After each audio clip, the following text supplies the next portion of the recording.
तो बुलेटिन का आगाज बड़ी खबर के साथ करेंगे। बड़ी जानकारी से आपको रूबरू करा दें। पूर्वांचल दौरे पर मुख्यमंत्री योगी आदित्यनाथ। तो आज पूर्वांचल दौरा यूपी के सीएम योगी आदित्यनाथ का। आज जौनपुर गाजीपुर का दौरा करेंगे CM Yogi Adityanath. Medical college sewer treatment plant का निरीक्षण करेंगे। इसके साथ ही 90 परियोजनाओं का शिलान्यास और 26 का लोकार्पण सीएम योगी के द्वारा किया जाएगा। जौनपुर के बाद गाजीपुर पहुंचेंगे सीएम योगी आदित्यनाथ और गाजीपुर में स्वराजेश्वर की प्रतिमा का अनावरण करेंगे। तो बड़ी और महत्वपूर्ण जानकारी जौनपुर और गाजीपुर का आज सीएम योगी आदित्यनाथ का यह दौरा काफी महत्वपूर्ण दौरा। आपको बता दें कि मेडिकल कॉलेज का निरीक्षण करेंगे सीएम योगी आदित्यनाथ। इसके साथ ही सीवर ट्रीटमेंट प्लांट का जायजा लेंगे सीएम योगी आदित्यनाथ। वहीं 90 परियोजनाओं का शिलान्यास और 26 का लोकार्पण सीएम योगी आदित्यनाथ के द्वारा किया जाएगा। जौनपुर के बाद गाजीपुर पहुंचेंगे सीएम योगी आदित्यनाथ। स्वराजेश्वर की प्रतिमा का अनावरण करेंगे सीएम योगी आदित्यनाथ। तो बड़ी और महत्वपूर्ण ये जानकारी। पूर्वांचल दौरे पर हैं आज यूपी के सीएम योगी आदित्यनाथ। जौनपुर और गाजीपुर के दौरे पर रहेंगे। वहीं मेडिकल कॉलेज का निरीक्षण करेंगे CM Yogi Adityanath. Sewer treatment plant का भी जायजा लेंगे। इसके साथ ही 90 परियोजनाओं का शिलान्यास और 26 का लोकार्पण करेंगे यूपी के सीएम योगी आदित्यनाथ। तो जौनपुर के बाद गाजीपुर पहुंचेंगे सीएम योगी। वहीं स्वराजेश्वर की प्रतिमा का अनावरण भी करेंगे सीएम। तो बड़ी और महत्वपूर्ण ये जानकारी, काफी महत्वपूर्ण ये दौरा। सीएम योगी आदित्यनाथ का पूर्वांचल दौरे पर है और 2 जिलों के फिलहाल दौरे पर रहेंगे, गाजीपुर और जौनपुर। मेडिकल कॉलेज का निरीक्षण करेंगे, वहीं सीवर ट्रीटमेंट का भी जायजा लेंगे और 90 परियोजनाओं का शिलान्यास, 26 का। और इसी खबर पर ज्यादा जानकारी के साथ हमारे सहयोगी प्रमोद कश्यप हमारे साथ सीधे लाइव जुड़ गए। प्रमोद, कितना महत्वपूर्ण दौरा सीएम योगी आदित्यनाथ का, तो चूंकि 2 जिलों के दौरे पर हैं, जौनपुर और गाजीपुर, कितना महत्वपूर्ण ये दौरा? जी बिल्कुल बताना चाहूंगा कि ये जनपद में जो है 10 दिनों में ये दूसरा दौरा जिनका है। और ये जो है जौनपुर से चल करके 12:55 से यहाँ पर जो है कि हेलीपैड से जो है कि लैंड करेंगी। इसके बाद जो है कि पीजी कॉलेज में वो स्वर्गीय बाबू राजेश्वर सिंह के प्रतिमा का अनावरण करेंगे। इसके बाद जो है कि ग्राम की जनता को संबोधित करेंगे। आपको बताना चाहूंगा कि ये जो यहाँ पे जो है कि इससे पूर्व जो है कि उपचुनाव में जो है कि ओम प्रकाश राजभर का जो बयान आया था उप सपा के मुखिया अखिलेश यादव के, ये कि यहाँ पर जो है कि एसी में बैठ करके जो है कि राजनीति नहीं की जा सकती, उसको लेकर के कहीं न कहीं भाजपा कमर कसते आ रही है। और ये दूसरी बात ये भी है कि यहाँ पर जो है कि ये गाजीपुर में जो है कि सातों के सातों सीट जो है कि सपा के खाते में चले गई थी। इसको देखते हुए जो कि भाजपा ने कमर कस ली है कि, और इसी को देखते हुए 10 दिनों के अंदर सीएम का यहाँ पे दौरा हो रहा है। जी प्रमोद, जानकारी फिलहाल आपसे ताजा अपडेट लेंगे। क्या कुछ इंतजाम अभी जौनपुर में गाजीपुर में देखने को मिल रहे हैं? पुलिस प्रशासन की किस तरह से व्यवस्था है और कितना समय है सीएम योगी आदित्यनाथ के पहुंचने का यहाँ पर? देखिए, यहाँ पर जो है कि बैठने की व्यवस्था यहाँ पर की गई है। काफी संख्या में कुर्सियों का व्यवस्था किया गया है।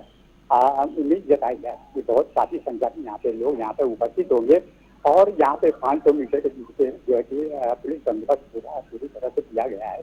किसी को बिना चेक किए यहाँ पर जो प्रांगण में आने की अनुमति नहीं है। जी चलिए, तमाम जानकारी के लिए बहुत बहुत शुक्रिया आपका। और चलिए इसी बीच एक और बड़ी जानकारी से आपको रूबरू करा दें। बड़ी खबर आपको बता दें, बड़ी और महत्वपूर्ण ये जानकारी जनता टीवी पर। डिप्टी सीएम केशव प्रसाद मौर्य का आज महोबा दौरा। तो महोबा बीजेपी कार्यालय बैठक करेंगे। इसके साथ ही सुबह 11 बजे बीजेपी कार्यालय में ये बैठक होगी। आपको बता दें, पदाधिकारी और जनप्रतिनिधियों के साथ चर्चा भी करेंगे। छोटी चंद्रिका मंदिर के पास पान खेती का निरीक्षण भी करेंगे। इसके साथ ही कलेक्ट्रेट सभागार उद्यमियों के साथ ये बैठक होगी। तो नगर पंचायत कबरई में निर्माण कार्यों का निरीक्षण भी करेंगे। इजराइल कुरैशी हमारे सहयोगी हमारे साथ जुड़ गए। इजराइल, चूंकि डिप्टी सीएम का ये महोबा दौरा कितना महत्वपूर्ण और क्या कुछ आज देखने को मिलेगा?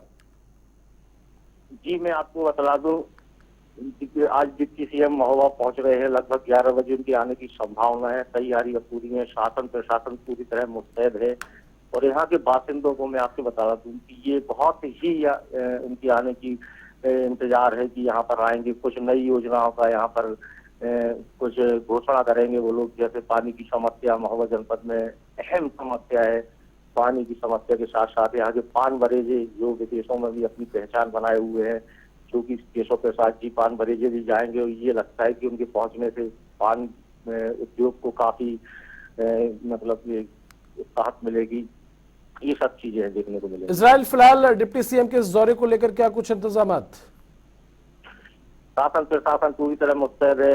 यहाँ के जो उद्योग खास तौर से कवरेज उद्योग है, जो पत्थर मंडी कवरेज ये जो बंद पड़ा हुआ है, यहाँ के उद्योगों को ये लगता है कि केशव प्रसाद जी कुछ ऐसी घोषणा करेगी कि जो बंद पड़ा कारोबार चालू हो सके।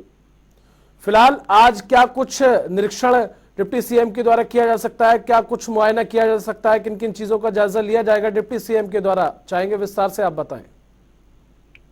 जी, यहाँ पे जो डिप्टी सीएम यहाँ के ऐतिहासिक सरोवर तीरथ सागर सरोवर में जाएंगे, नौका विहार का निरीक्षण करेंगे। उसके बाद कवरेज जाएंगे, वहाँ का पेयजल योजना का निरीक्षण करेंगे। कुछ निर्माण कार्य जो कंस्ट्रक्शन चल रहा है उसका बारीकी से निरीक्षण करेंगे, क्योंकि लगातार शिकायतें मिल रही हैं कि कार्यों में जो अनियमितताएं चल रही हैं, उस बात को लेकर संज्ञान में लिया गया है मामला और मौके पर उसका निरीक्षण करेंगे जाकर। ये चलिए, बहुत बहुत शुक्रिया इस तमाम जानकारी के लिए इजराइल आपका। तो इजराइल कुरैशी खबर पर विस्तार से जानकारी दे रहे थे।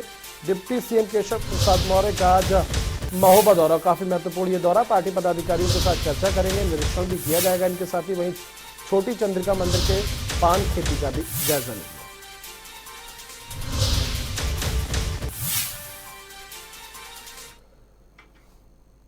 और चलिए इसी बीच एक और बड़ी जानकारी से आपको रूबरू करा दें। बड़ी खबर आपको बता दें, जल शक्ति मंत्री स्वतंत्र देव सिंह का झांसी दौरा। तो पार्टी पदाधिकारियों से मुलाकात करेंगे, वहीं तालाबों और कुओं जलाशयों का स्थलीय निरीक्षण करेंगे।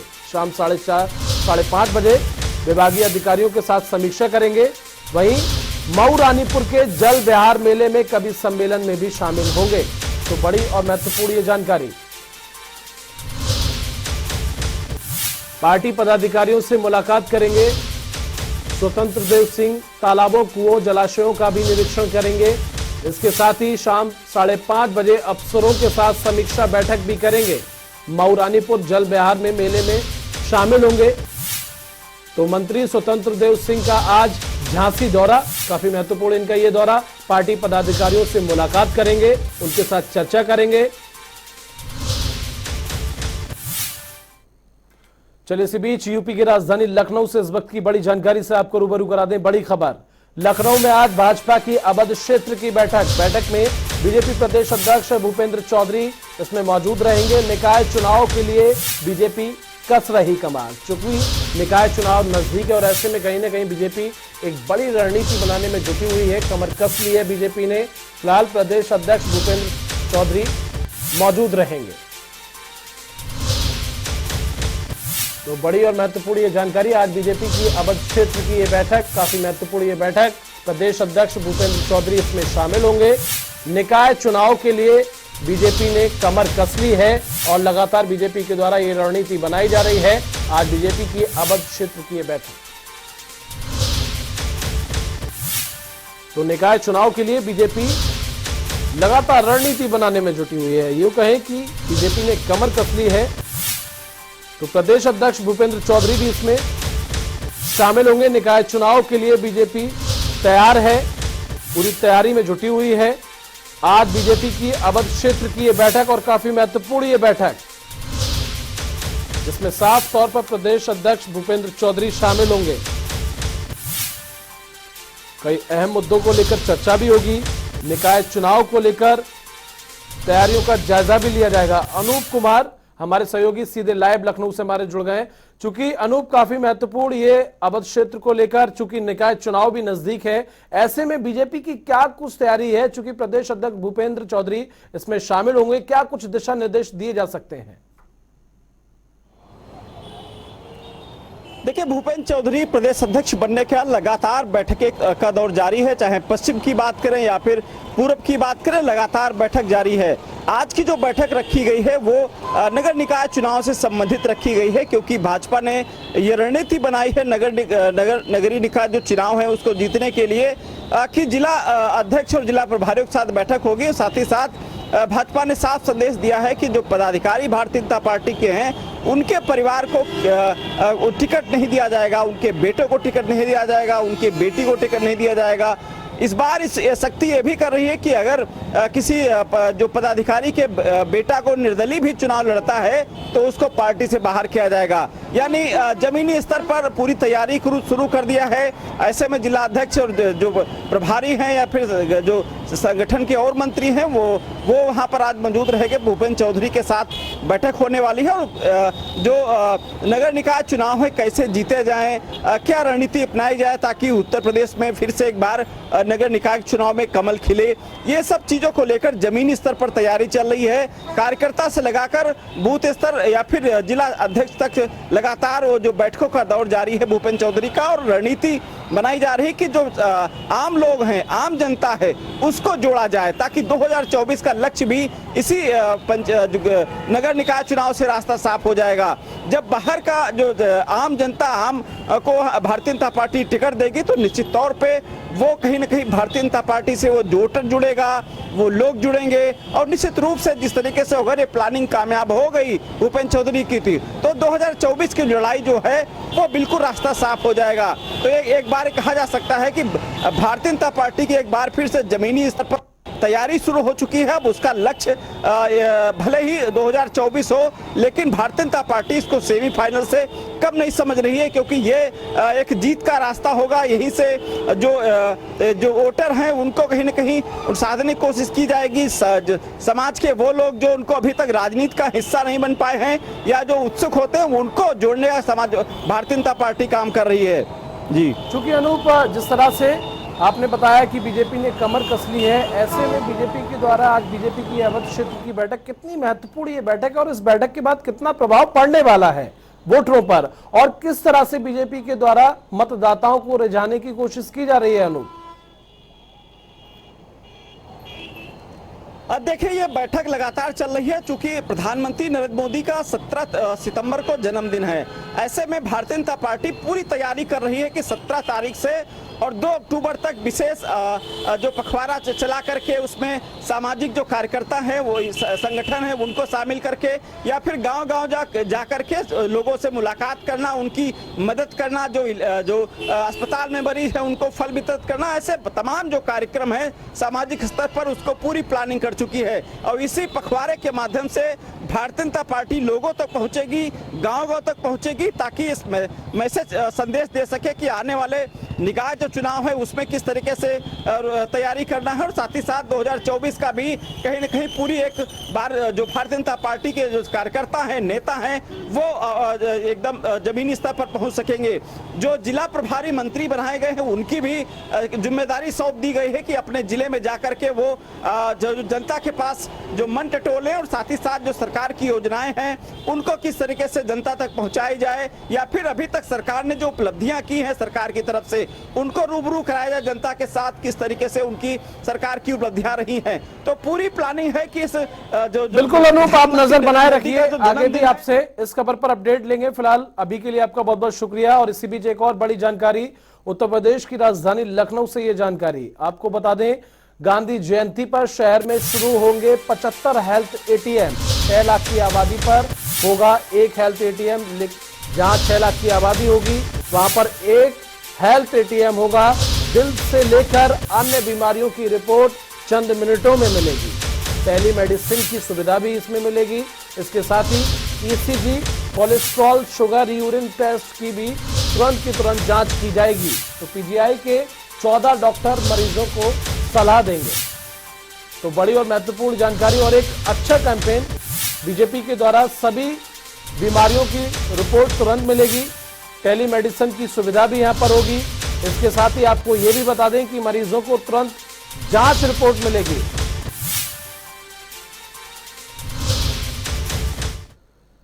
और इसी बीच एक और खबर, यूपी की राजधानी लखनऊ से बड़ी और महत्वपूर्ण ये जानकारी, दुबई की तर्ज पर लखनऊ में बनेगा परफ्यूम पार्क। तो पार्क में लगाए जाएंगे खुशबूदार फूल पौधे। इसके साथ ही जनेश्वर मिश्र पार्क में बनेगा जुरासिक और मोशन पार्क।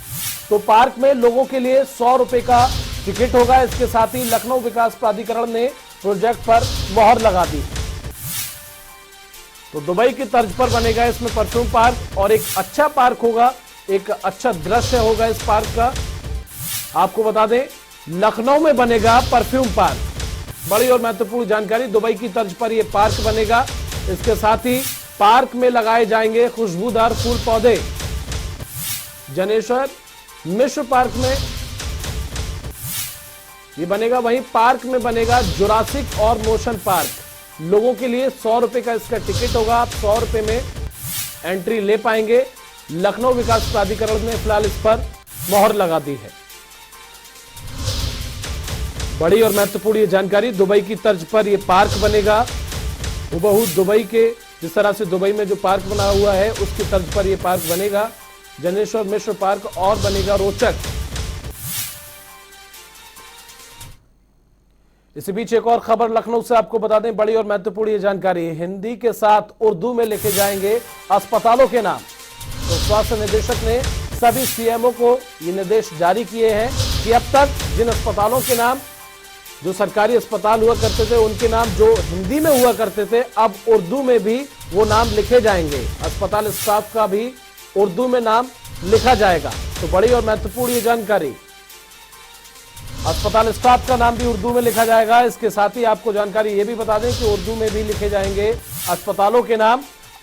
स्वास्थ्य निदेशक ने ये निर्देश जारी किए हैं, अस्पताल स्टाफ का भी उर्दू में नाम लिखा जाएगा। वहीं सीएम योगी कल काशी दौरे पर पहुंचे थे। दिन भर सभी काम निपटाने के बाद सीएम काशी विश्वनाथ के दरबार में पहुंचे। सप्त ऋषि आरती के बाद उन्होंने बाबा विश्वनाथ का षोडशोपचार पूजन किया और प्रदेशवासियों के कल्याण की कामना की। दर्शन पूजन के बाद मुख्यमंत्री अधिकारियों के साथ श्री काशी विश्वनाथ धाम की व्यवस्थाओं का जायजा लेने पहुंचे। उन्होंने अफसरों से मंदिर की साफ सफाई, सुरक्षा समेत दूसरी जानकारियां भी ली। फिर यहां से सीएम योगी गंगा घाट पहुंचे, जहां घाटों पर सफाई की व्यवस्था देखी। इस दौरान जिले के कई अधिकारी उनके साथ मौजूद रहे। उधर मैनपुरी पहुंचे डिप्टी सीएम ब्रजेश पाठक ने समाजवादी पार्टी पर जमकर निशाना साधा। उन्होंने समाजवादी पार्टी को गुंडे, बदमाश और लफंगे की पार्टी बताया। अखिलेश यादव के केशव प्रसाद मौर्य को 100 विधायक लेकर सरकार बनाने के ऑफर को लेकर कहा कि समाजवादी पार्टी का कल्चर सभी को पता है। गुंडे, बदमाश, लफंगों को इकट्ठा करके सरकार चलाते रहे हैं। अभी आजमगढ़ में जाकर जेल में जिस तरह से उन्होंने दुर्दांत अपराधी से मुलाकात की, उसे पूरे प्रदेश की जनता ने देखा है। दरअसल आप जानते हो समाजवादी पार्टी का कल्चर, गुंडे, माफिया, बदमाश, लफंगों को इकट्ठा करके वो सरकार चलाते, उन्हीं को पुष्पित पल्लवित करते हैं। अभी कुछ दिन पहले वो आजमगढ़ में जेल में जाकर के जिस ढंग से दुर्दांत अपराधी से मिले, पूरे प्रदेश की जनता ने देखा है। उन्होंने अपना चाल चरित्र नहीं बदला है। प्रदेश की जनता उन्हें हाशिए पर धकेल दिया है। आने वाले दिनों में देखेंगे भारतीय जनता पार्टी 2024 के चुनाव में 80 की 80 सीटों पर विजय पताका प्रचंड बहुमत से फहराएगी। और पूर्व पीएम अटल बिहारी वाजपेयी ने लखनऊ के गोमती नगर रेल टर्मिनल को वर्ल्ड क्लास स्टेशन बनाने का सपना 24 साल पहले देखा था। इस दौरान 5 साल वो खुद पीएम रहे और बीते 8 साल से उनकी पार्टी की ही सरकार है, लेकिन गोमती नगर टर्मिनल का काम पूरा होने का लक्ष्य बार बार बढ़ता जा रहा है। सरकार की योजनाएं किस तरह धरातल पर उतरती हैं, इसका जो है असली हकीकत आज मैं आपको ground zero Gomti Nagar station से दिखा रहा हूं। स्वर्गीय प्रधानमंत्री अटल बिहारी वाजपेयी ने गोमती नगर टर्मिनल का शिलान्यास 1998 में रखी थी। उसके बाद वर्ष 1920 में उन्होंने दोबारा इस पर लोकार्पण के यहाँ आरक्षण केंद्र का लोकार्पण किया। उन्होंने 72 करोड़ की परियोजनाओं का लोकार्पण करने के बाद इस स्टेशन को वर्ल्ड क्लास बनाने का सपना देखा था, जो अभी 24 साल पूरे होने के बावजूद पूरा नहीं हो सका है। अभी तक जो काम यहाँ चल रहा था वो काम अचानक बंद कर दिया गया। एनबीसीसी कंपनी जो काम करा रही थी उसने हाथ खड़े कर लिए हैं और उसने कहा है कि वो काम नहीं कर पाएगी। इसके बाद रेलवे ने रेल भूमि विकास प्राधिकरण RLDA को यह काम सौंपा है, जिसका पत्र 2-4 दिन में आने की उम्मीद है। इसकी जानकारी जब सांसद एवं रक्षा मंत्री राजनाथ सिंह को मिली तो उन्होंने रेल मंत्री और रेलवे बोर्ड के अफसरों से बात कर इस योजना को जल्द से जल्द स्वरूप बदलकर पूरा कराने के निर्देश दिए हैं, लेकिन अधिकारियों को अभी तक इसके स्वरूप के बदलने के आदेश नहीं मिले हैं। ईपीसी स्कीम के तहत अब इसका काम कराया जाना है, जो 360 करोड़ से होना है। यहाँ पर सबसे बड़ी बात यह है कि यात्रियों के लिए प्लेटफॉर्म 6 बन गए हैं, पुल बन गया है, एफओबी हो गया, यात्री सुविधाएं मिल रही हैं, लेकिन जो वर्ल्ड क्लास सुविधाएं मिलनी थी उनका भी पूरी तरह अभाव है और वो काम नहीं पूरा हो पाया है। सबसे बड़ी चीज़ यह है कि यात्रियों को आने जाने की भी यहाँ दिक्कतें हैं। अप्रोच रोड और लिंक शहर से कनेक्टिविटी कम होने के कारण भी यात्री यहाँ नहीं आ पा रहे हैं। स्टेशन पर इक्का दुक्का यात्री दिखाई दे रहे हैं। मैं अपने छायाकार आशीष कश्यप से कहूँगा कि कृपया दिखाएं कि किस तरह स्टेशन पर लोग हैं और कितने लोग प्लेटफॉर्म पे मौजूद हैं। जहाँ तक टर्मिनल की बात है, इस टर्मिनल को 2 अभी बिजनेस कॉम्प्लेक्स बनने हैं, जिसका काम बाकी पड़ा हुआ है। देखना यह है कि यह काम कब तक पूरा हो पाता है। रक्षा मंत्री लगातार लगे हुए हैं कि 2024 के चुनाव से पूर्व यह स्टेशन पूरी तरह वर्ल्ड क्लास तैयार हो जाए, लेकिन ये उम्मीद फिलहाल कितनी कामयाब हो पाती है यह समय बताएगा। कैमरामैन आशीष कश्यप के साथ टीएन मिश्रा, जनता टीवी, लखनऊ। और चलिए इसी बीच बड़ी जानकारी से आपको रूबरू करा दें। देहरादून से ये खबर, आज धामी मंत्रिमंडल की अहम बैठक सचिवालय में शाम 4:30 बजे ये बैठक होगी। कई अहम प्रस्तावों पर लग सकती है मोहर। समूह गा की भर्ती परीक्षाओं पर फैसला संभव है। वहीं भू कानून सब पर समिति की सिफारिश पर चर्चा भी होगी। वहीं लॉजिस्टिक पॉलिसी पर बैठक में मंथन संभव है। जीआई ट्रैक के बोर्ड गठन पर चर्चा होगी। अजीत कंबोज हमारे सहयोगी लाइव हमारे साथ जुड़ गए। अजीत, क्या कुछ जानकारी? बिल्कुल, अगर उत्तराखंड सरकार की बात की जाए तो आज महत्वपूर्ण धामी सरकार की कैबिनेट बैठक होने जा रही है शाम 4:30 बजे। और जिस तरह से पिछले कई दिनों से जो सियासी पारा उत्तराखंड का चढ़ा हुआ है भर्ती प्रक्रियाओं को लेकर, तो उम्मीद है कि यूके SSSC मामले में सरकार बड़ा फैसला ले सकती है। खुद मुख्यमंत्री पुष्कर सिंह धामी पिछले दिनों इस बात को कहते हैं कि यूके SSSC की जो भी परीक्षाएं हैं उनका यूके PSC के माध्यम से, सीधे तौर पर कहें तो लोक सेवा आयोग के माध्यम से संचालित यहाँ पर किया जा सकता है। तो ऐसे में मुमकिन है कि राज्य कैबिनेट की चर्चा करें और मुख्यमंत्री की तरफ से इस बात की एक प्रस्ताव अन्य कैबिनेट मंत्रियों के सामने रखा जा सकता है कि यूके SSSC की जो भी लंबित परीक्षाएं हैं उनको लोक सेवा अध्ययन के माध्यम से यहाँ पर संचालित करना होगा। तो इन विषयों को लेकर आज उम्मीद है कि सरकार कोई बड़ा फैसला ले सकती है। इस कानून की अगर बात की जाए तो उत्तराखंड चूंकि अजीत 4:30 बजे ये बैठक होगी और काफी महत्वपूर्ण जिस तरह से आपने बयां किया मानी जा रही है, किन किन मुद्दों पर मोहर लग सकती है? बिल्कुल, अगर मुद्दों की बात की जाए तो यूके SSSC की परीक्षाओं को यूके PSC के माध्यम से संचालित कराना एक बड़ा फैसला हो सकता है, जिस पर शायद कैबिनेट अपनी मोहर लगाए।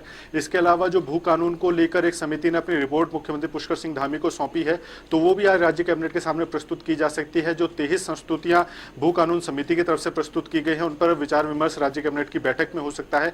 इसके अलावा कई विभागों के प्रस्ताव ऐसे हैं जो लंबित चल रहे हैं, चाहे उसमें नियमावलियों की बात हो, प्रमोशन की बात हो। इन विषयों को लेकर कई कर्मचारी आंदोलनरत है, उसमें परिवहन विभाग के कर्मचारी हैं, कर्मचारी शिक्षक मोर्चा है, तमाम लोग ऐसे हैं जो सीधे तौर पर सरकार की मुखालफत करते हुए नजर आ रहे हैं। तो ये बड़े फैसले हैं जिन पर राज्य कैबिनेट अपनी चर्चा कर सकती है और इन पर अपनी अंतिम मोहर भी लगा सकती है। जी ठीक है अजीत, आप हमारे साथ बने रहिए, आगे भी आपसे विस्तार से जानकारी लेंगे। तो अजीत कंबोज हमारे सहयोगी विस्तार से इस खबर पर जानकारी दे रहे थे। और इसी बीच देहरादून से एक और बड़ी जानकारी से आपको रूबरू करा दें। बड़ी खबर आपको बता दें, उत्तराखंड के 4 जिलों में बारिश का अलर्ट जारी किया गया है। अगले 24 घंटे में कभी भी ये बारिश हो सकती है। येलो अलर्ट फिलहाल यहाँ जारी किया गया है। नैनीताल, चंपावत, बागेश्वर और पिथौरागढ़ में यह अलर्ट जारी किया गया है।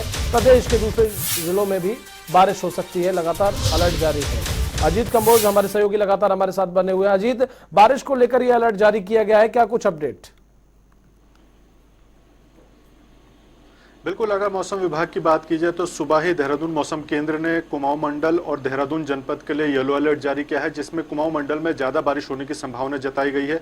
इसमें पिथौरागढ़, चंपावत, बागेश्वर, दूरस्थ जनपद जो है उत्तराखंड प्रदेश के, यहाँ पर भारी बारिश की आशंका है। वहीं राजधानी देहरादून की अगर बात की जाए तो हल्की बूंदाबांदी यहाँ पर शुरू हो चुकी है। येलो अलर्ट है तो ऐसे में साफ समझा जा सकता है कि आने वाले समय में येलो अलर्ट का असर भी देखने को मिलेगा। देहरादून समेत 5 से ज्यादा जनपदों में बारिश का अलर्ट है, तो ऐसे में मुमकिन है कि कुमाऊं मंडल को लेकर का जो फोरकास्ट मौसम विभाग की तरफ से जारी किया गया है उसका खासा असर भी देखने को मिलेगा, जिसको देखते हुए शासन और जिला प्रशासन की तरफ से तमाम एहतियात अलर्ट यहाँ पर जारी किए गए हैं। मौसम विभाग का येलो अलर्ट है, तो इसको देखते हुए खासतौर पर जो जिला स्तर के अधिकारी हैं उनको निगरानी पर रहने के लिए निर्देशित किया गया है कि किसी भी सूरत में आप अपने जिले को ना छोड़े और जिला स्तर पर जो भी व्यवस्थाएं बनाई जा सकती हैं उनको समय से पूरा करने का काम किया जाए। लोगों से क्या कुछ अपील की गई है? व्यवस्थाएं बनाने के लिए निर्देशित किया गया है। आम जनता से भी शासन प्रशासन की अपील है कि वो अगर पहाड़ों का रुख करते हैं तो तमाम सुरक्षा उपाय करने के बाद ही निकलें, और मौसम विभाग का अलर्ट जो जिला स्तर पर जिला प्रशासन के माध्यम से जारी होता है या फिर स्थानीय पुलिस के माध्यम से जारी होता है उसको जरूर देखने का काम करें, क्योंकि कहीं पर भी बारिश का अगर अलर्ट आता है तो जिला स्तर से उसकी सिक्योरिटी या सुरक्षा को लेकर अलर्ट जारी किया जाता है, तो उसमें तमाम उपाय बताए जाते हैं कि किस तरह से आप अपना बचाव कर सकते हैं, भूस्खलन संभावित क्षेत्र में किन किन दिक्कतों का आपको संभावना करना पड़ सकता है। तो तमाम ऐसी बातें हैं जो स्तर पर आम जनता के लिए यहाँ पर जारी की गई है। तो उम्मीद है कि आम जनता भी उनको मानती हुई नजर आएगी, और जो येलो अलर्ट आज जारी किया गया है उसके चलते आम जनता भी यहाँ पर सावधानी बरतने का काम करेगी। चलिए, तमाम जानकारी के लिए अजीत आपका बहुत बहुत शुक्रिया। अजीत कंबोज इस खबर पर विस्तार से जानकारी दे रहे थे, और फिलहाल के लिए इस बुलेटिन में बस इतना ही, लेकिन देश और दुनिया की तमाम खबरों के लिए आप देखते रहिए जनता टीवी।